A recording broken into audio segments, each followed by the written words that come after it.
Gente, que a Companhia Independente de Trânsito, ela contabilizou 262 acidentes em Teresina no segundo mês do ano.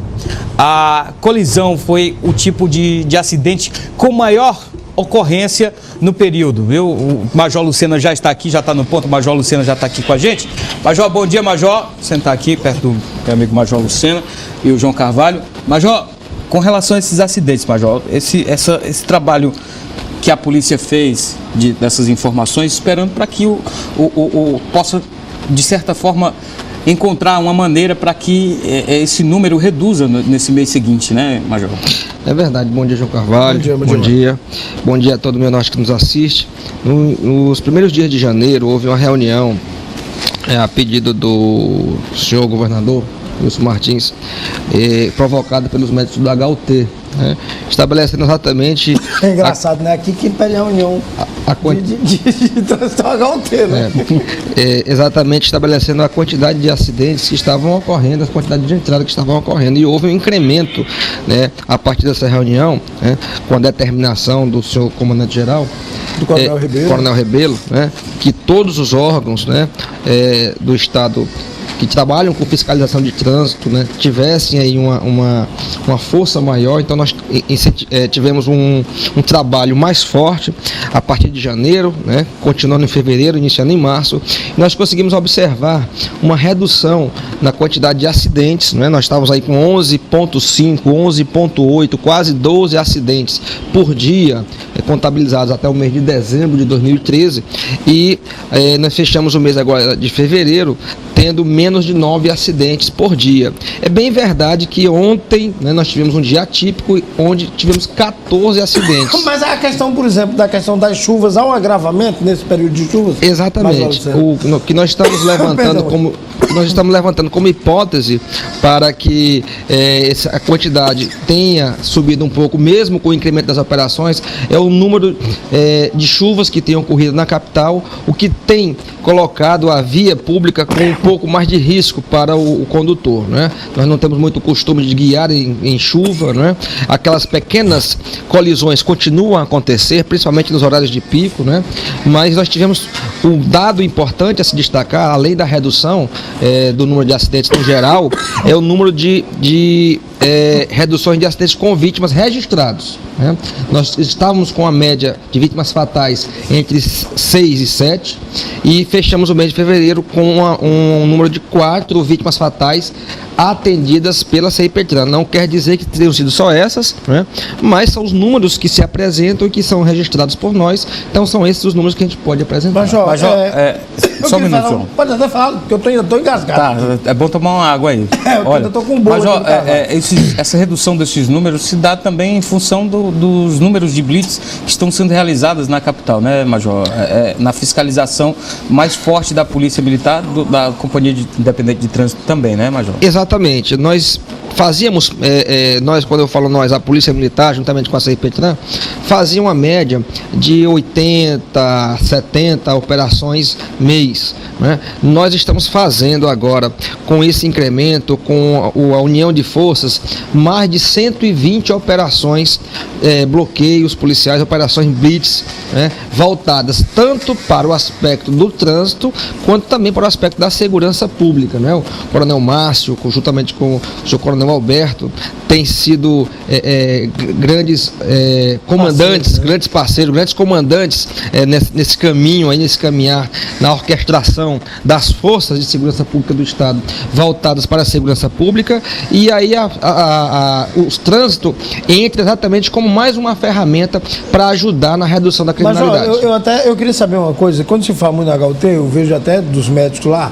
uma das pessoas lá que sempre me reporta, sempre conversa com o nosso amigo vereador, mandar um abraço para o doutor Pessoa, né? É que há um número absurdo, dentro desses números que já são assim, vexatórios, pelo número de vida que você perde, pelo número de pessoas que sofrem amputações, pelos gastos médicos, os números já são bastante expressivos. Mas a questão das motos representa um quanto? Um acidente envolvendo motos, dentro desse contexto aí? Porque moto é sempre uma das maiores queixas dos médicos do HUT, né? Olha, o número de vítimas, né, nos acidentes com relação à motocicleta representam 70% da quantidade do número de vítimas, tá, principalmente com traumatismo craniano. Tá? Então, nos nossos números... Quanto mais grave o acidente, maior aumenta a incidência de acidentes com moto. Né? Você tem aí duas componentes que elas fazem com que o acidente com motocicleta seja mais agravado. O primeiro é o não uso do capacete. Né? Então, quando você não usa o capacete, né, só uma queda da própria altura já vai colocar você numa situação de risco muito grande de uma lesão. Né? Aí você imagina que essa pessoa que está pilotando essa motocicleta também não possui CNH. É um jovem que aprendeu... Não tem experiência, né? Ele é um jovem que aprendeu a pilotar motocicleta, mas não aprendeu a ser motorista. Tá? Ser motorista não é simplesmente aprender ou dominar um veículo. Motorista, ele é um título... Dirigir para si e para os outros também. O nome não é condutor, é habilitado. Né? O motorista, ele é uma condição, certo? E que alguns cidadãos brasileiros podem apresentar, desde que cumpra a legislação vigente. Então não é a carteira de habilitação... Tem exame de psicotécnico, né? Que você tem uma série de exames para aferir essa capacidade. Então, aprender as leis de trânsito, né? É preciso fazer esse resgate do valor, né? Não do preço, mas do valor que tem uma CNH na mão do cidadão. Como é que vai ser agora a gente está se aproximando outro feriado aí? Sempre é assim, a gente sai do feriado de carnaval e está chegando a Semana Santa. O que existe de previsão, de operações especiais? E eu queria também saber de uma região que está sofrendo uma intervenção muito forte da Polícia Militar, qual tem sido o papel lá do Cipetran na região do Sul, somente na região do Promorá ali, que hoje é uma região praticamente com uma intervenção policial de forma mais vigorosa, né, Major Luciano? É verdade. Com relação à Semana Santa, nós fazemos aquele planejamento normal, que já está dentro do nosso organograma, uma intensificação nas blitz noturnas, né, em algumas cidades do interior, onde há a possibilidade de acidentes e o evento da alcoolemia, existem quilômetros espalhados por todo o estado, não somente na capital. Tá?